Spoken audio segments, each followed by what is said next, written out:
Assalamualaikum warahmatullahi wabarakatuh. Halo pemirsa cerita inspiratif dimanapun Anda berada.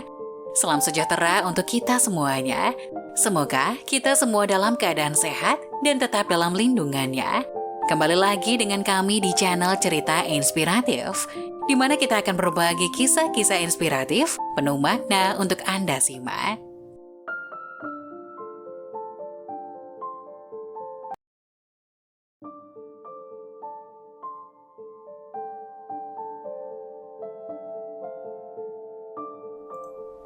Kisah nyata, astaga, jenazah pejabat ini keluar belatung. Saat mau dikubur ada suara mengejutkan ini. Kisah yang akan Anda saksikan berikut ini adalah sebuah kisah nyata yang terjadi saat proses penguburan jenazah dari seorang pejabat yang berasal dari sebuah kota di Jawa Timur. Saksi mata dari kisah ini membagikan kisahnya kepada situs Kabar Makkah. Sang saksi mata menegaskan jika dirinya tak bersedia menyebutkan nama dari sang pejabat serta tempat tinggalnya demi menjaga nama baik sang pejabat serta keluarga yang ditinggalkan. Semoga bisa menjadi pelajaran bagi kita semua, terutama yang masih hidup.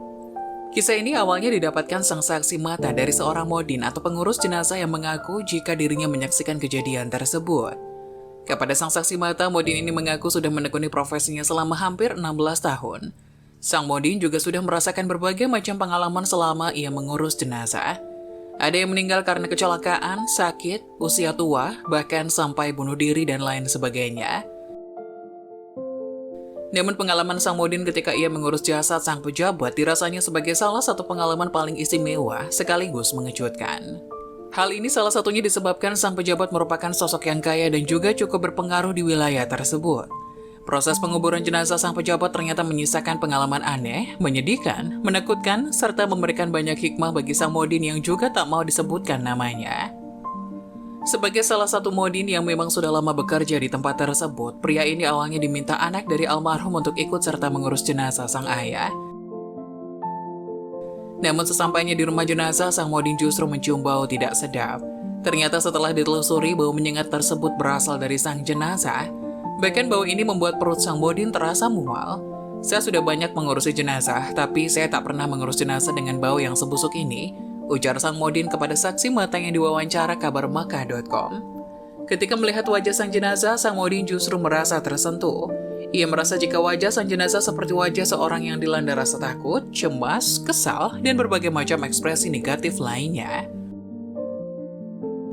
Wajahnya seperti tidak mendapat nur dari Allah Subhanahu wa Ta'ala, ujar sang modin. Pria ini kemudian mengambil dan memotong sebuah kain kafan yang sebelumnya sudah dibeli oleh anak almarhum.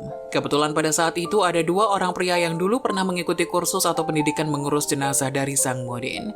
Kedua pria ini pun diminta sang modin untuk ikut mengurus jenazah bersamanya. Akan tetapi ada hal aneh yang terjadi saat ketiganya memandikan jenazah tersebut. Saat memandikan jenazah, tubuh sang mayit memang perlu dibangunkan sedikit dan perutnya diurut-urut untuk mengeluarkan sisa kotoran yang masih ada di dalam tubuh. Hal ini pun dilakukan sang modin yang langsung mengurut-ngurut perut jenazah. Tapi yang terjadi pada saat itu justru mengejutkan. Kotoran yang seharusnya keluar dari belakang justru keluar dari dalam mulutnya. Saat itu hati saya berdebar-debar dan merasa terkejut dengan apa yang terjadi, ujarnya. Bahkan mulut sang jenazah sempat mengeluarkan kotoran sebanyak 2 kali. Sang modin sempat berdoa agar kejadian itu tak lagi terjadi, terlebih proses mengurut yang ia lakukan sudah memasuki proses terakhir. Ketika mengurut perut sang jenazah untuk yang terakhir kalinya, kotoran beserta beberapa ekor ulat yang masih hidup justru keluar dari mulut sang jenazah.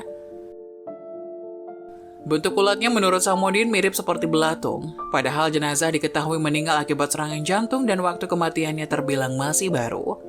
Saya lihat wajah anaknya, mereka seperti kaget, mungkin merasa malu atau takut dengan apa yang terjadi pada sang ayah. Saat saya lihat ke arah 2 orang yang membantu saya, mereka juga kaget dan panik. Saya bilang kepada mereka, inilah ujian Allah terhadap kita, ujar sang modin. Pria ini kemudian meminta salah satu rekannya untuk memanggil semua anak almarhum yang saat itu ada di rumah. Semasa hidup almarhum memang diketahui punya 7 orang anak yang semuanya adalah laki-laki. Ada 1 yang masih di luar negeri dan 6 lainnya saat itu sudah ada di rumah almarhum.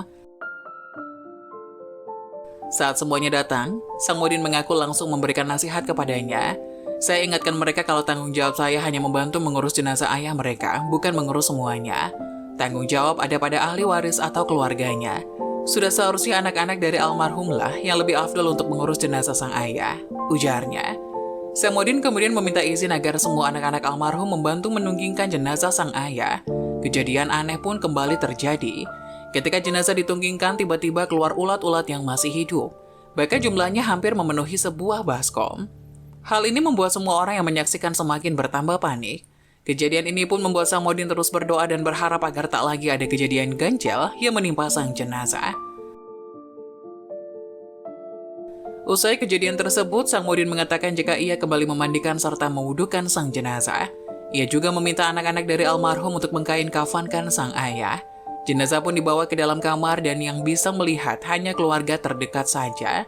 Samudin melakukan ini agar tidak timbul aib atau fitnah jika ada orang lain yang melihat. Peristiwa ganjil ketiga pun kembali terjadi ketika jenazah dibawa ke dalam kamar. Ketika jenazah akan diletakkan di atas kain kafan, Samudin menyadari jika kain kafan yang ada hanya cukup menutupi ujung kepala sampai kaki, tidak ada lebihnya. Samudin seolah merasa jika kain kafan tersebut seperti menolak sang jenazah.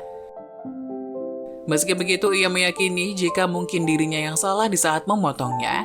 Samudin kemudian mengambil kain lain. Usai dipotong, kain-kain tersebut ditambahkan ke beberapa bagian yang masih kurang. Memang, kondisi kain kafan dari jenazah terlihat seperti sambung menyambung. Tapi apa boleh buat karena menurut Samudin hanya itu yang bisa dilakukan pada saat itu. Ia bahkan sempat berdoa, "Ya Allah, jangan kau hinakan jenazah ini ya Allah. Cukuplah sekedar peringatkan kepada hambamu ini." Usai memberikan taklimat tentang sholat jenazah, hal aneh lagi kembali terjadi. Menurut penuturan Samudin, jenazah pada saat itu tak bisa diantar ke tempat pemakaman karena tak ada mobil jenazah atau mobil ambulan yang bisa mengantar. Semua mobil ambulan menurut pengakuan Samudin sedang dipakai pada saat itu. Hal ini membuat ia menduga jika hal ini bukanlah kebetulan belaka. Saat itulah salah seorang hamba Allah datang menawarkan bantuan. Pria tersebut meminta Samudin menunggu sebentar sembari ia mengambil mobil yang berjenis van dari rumahnya. Tapi ketika pria pemilik van itu sedang mencari posisi yang pas untuk memarkirkan mobil, tiba-tiba istri dari almarhum muncul dari dalam rumah. Dengan suara lantang sang istri berkata di hadapan semua orang, "Mas, saya tidak perbolehkan mobil kita digunakan untuk angkat jenazah itu.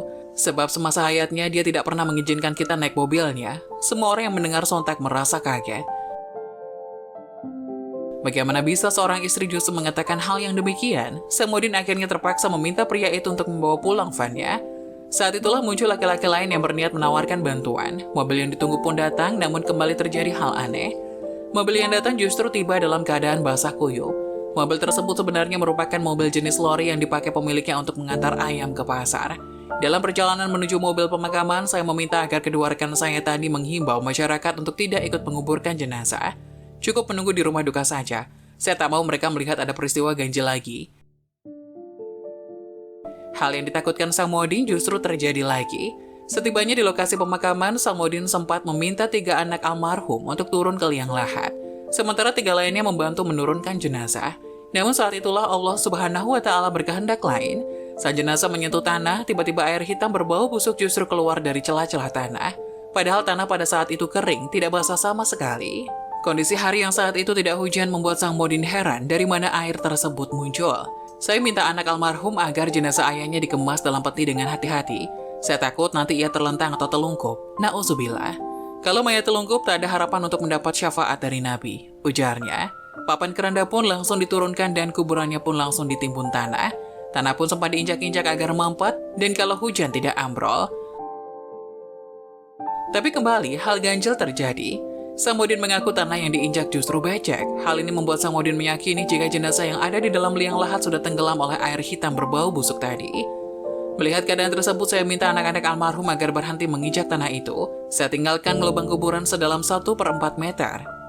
Artinya kubur itu tidak ditimbun hingga ke permukaan lubangnya, tapi ia seperti kubur berlubang, ujarnya. Sudah lama terlibat dalam hal mengurus jenazah, Samudin mengaku jika jenazah inilah yang tidak ia talkinkan. Saya bacakan tahlil dan doa yang paling ringkas. Setelah saya pulang ke rumah almarhum, saya lalu mengumpulkan keluarganya. Saya bertanya kepada istri almarhum, apakah yang telah dilakukan oleh almarhum selama masa hidupnya? Tutur Samudin. Beberapa pertanyaan yang saya ajukan menurut Samudin adalah, apakah dia pernah menzolimi orang alim, mendapat harta secara merampas, menipu, dan mengambil yang bukan haknya, memakan harta masjid dan anak yatim, menyalahgunakan jabatan untuk kepentingan sendiri, tidak pernah mengeluarkan zakat, sodako, atau infak? Menurut pengakuan Sang Modin, istri almarhum tidak dapat membeberkan jawabannya. Merasa jika sang istri mungkin malu, Sang Modin mengaku kalau ia meninggalkan nomor teleponnya kepada istri dari almarhum, andai sang istri hanya ingin berbincang empat mata saja dengannya tentang hal tersebut.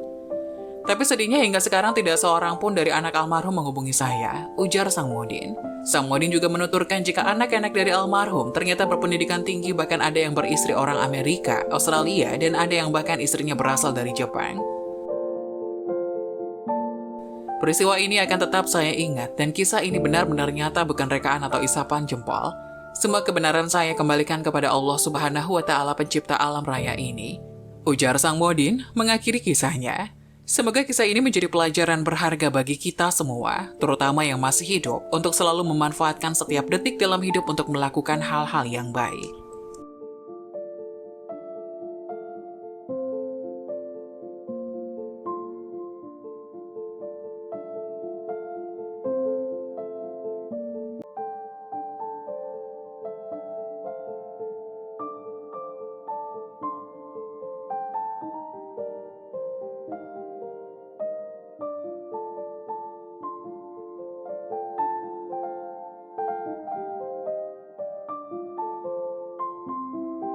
Nah, bagaimana menurut kalian?